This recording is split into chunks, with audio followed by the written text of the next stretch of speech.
Hello everyone, welcome to the Up Life just because the bottom is overcrowded. My name is Daisy with a Z and I make YouTube content on academics, environment and lifestyle.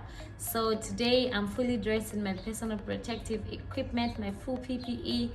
Therefore, I'm doing an environmental video and today I'm talking about something that I'm very passionate about, and that is electronic waste. If you're new to this channel, please subscribe, like and share this video. If you're returning, thank you so much for coming back. Please don't forget to like and share this video. Okay, so as I earlier stated, today I'm talking about e-waste. So let us understand what is e-waste. E-waste can best be understood as any electronic device or appliance that has become obsolete, has reached its end of life, is non-working, or maybe it is outdated. So any electronic device that you are going to discard of is electronic waste. So now take a minute, think about this. Where is your very first phone?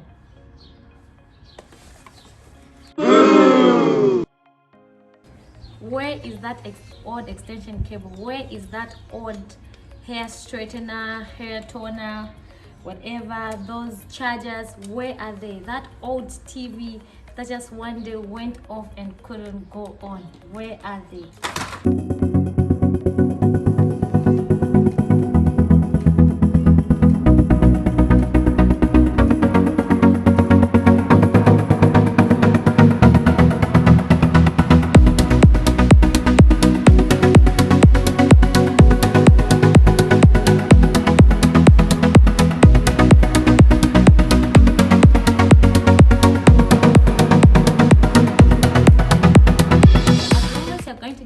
Of an electronic device, that qualifies to be e-waste.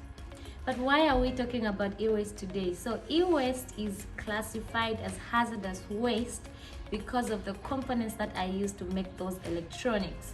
Those components could be heavy metals or chemicals. For example, we have lead, we have mercury, beryllium, cadmium, chromium, and other several heavy metals and chemicals that, if not properly managed, could be very hazardous or could have devastating impacts not only on the environment but also on the human being. I recently carried out a study in Zambia that focused on electronic waste management systems, and I got to realize that more than 70% of my study population had no idea what e-waste was. So this prompted me to become very passionate about educating people about e-waste and different ways we can handle these products so that they do not harm us in the long run. Okay, so one thing we need to understand is that, for example, something like a laptop, 95% of a computer is recyclable, but what happens to the 5% that cannot be reused or recycled in any way possible? That becomes a very toxic aspect on the environment. One fact is that we live in a technologically flooded era where everybody is using an electronic of some sort, but then it means the environment cannot be spared, because the more we get these electronics, the more we tend to discard off the old ones. So electronic products must be properly managed because they will enter our environment through leaching and also through percolation of the toxicants. So you find that this way the environment becomes harmed, and in as much as this only seems to affect the environment, these things, once they get to the environment, they get to our food chains, which end up or as food on our table. So at the end of the day, we expose ourselves as human beings to neurotoxins as well as carcinogenic effects of these electronic products. Now, countries like Zambia depend on a landfill, which is the Chunga dump site, of which if you look at it, you go there and you visit one of these days. If you're in Zambia, go to the landfill, you are going to find different types of waste. There is all sorts of waste. One thing we need to understand is that the chemical composition of every electronic is different and cannot be certain, because of the fact that this is determined by how old the device is, or also the type of electronic that is in question. So For example, if you look at a phone battery is the most toxic aspect of a phone. Look at this phone. This is a very small phone, but this has a small battery. It has a battery. So for this phone or any other phone, the battery is the most toxic aspect of that. So now, those days, I don't know about now, those days, okay, we have certain phones that still remove batteries and then you can still replace them. So once you discard off that battery, remember that you are exposing the environment to a lot of harm. Environmental effects of improperly managed e-waste could range from environmental degradation, air pollution, and so on and so forth. And also for the human being, we're talking about carcinogenic effects and also neurological problems. So what are some of the things we can do to help the situation when it comes to e-waste management? Number one, we can encourage people to repurpose old devices before they run off to buy new ones. That way we are reducing the amount of e-waste that will find its way to the environment.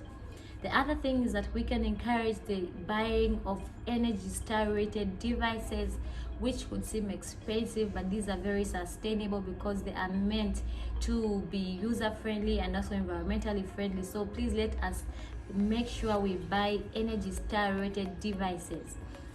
The other thing we can do is, for countries like Zambia, we can also ensure that we improve when it comes to policies that encourage buybacks, where I'm able to buy a product but then I'm able to return it to the company where I bought it from, so that they repurpose it and refurbish it, and then it can be useful again. The other thing is that in our homes, let us separate the waste. Let us sort waste from our homes, because once it gets to the landfill, it is difficult to sort each and every waste that is received, because there is a huge amount of waste that we receive on a daily basis, which is more than 450 tons on a daily basis. So we can always help the situation by ensuring that in our homes we separate electronics from other domestic waste types.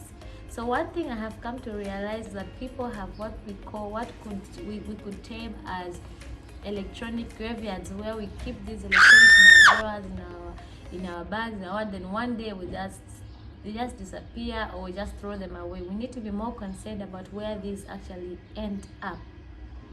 The other thing we should think about is the fact that the dismantling of these products should be done by well-trained people, but because of high poverty levels and high unemployment levels, people that are not trained to do certain things find their way to do them because of the fact that they want to earn a living.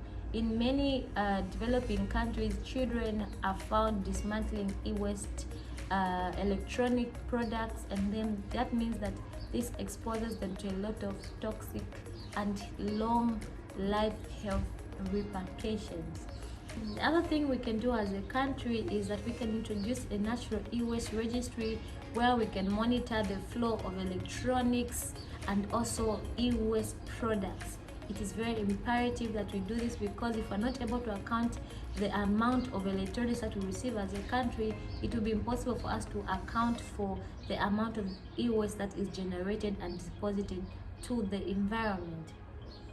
The other thing is that for a battery, since I already stated that the battery is the most toxic component of a phone, for example, batteries that are made of graphene could be better than those that are made of lithium. So those that are made out of lithium are very they have more devastating impacts as opposed to those that are made out of graphene.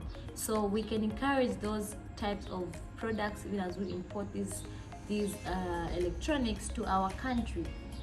One sad reality is that for developing countries, most of the electronics that we receive from other countries are very close to getting to the end of life, meaning you're only going to use them for a short period of time and then they become e-waste. So it is very overwhelming, because we always want to get better at getting whatever is better on the market, whatever is more upgraded, up to date. Today we have iPhone 12, tomorrow we have iPhone 14. At the end of the day, everything keeps changing, but then e-waste is being generated at a faster rate. So it's a very sad reality, but we just have to find ways to manage this e-waste so that we do not suffer the adverse consequences of improperly managed e-waste. So thank you so much for taking time off to watch this video. Please share it if you can. don't forget to subscribe if you haven't yet subscribed. I know I still owe you people a video on how to recycle egg trays, so I'm still working on it. I promise I'm going to drop that video very soon. Thank you so much, and I'll see you in my next video.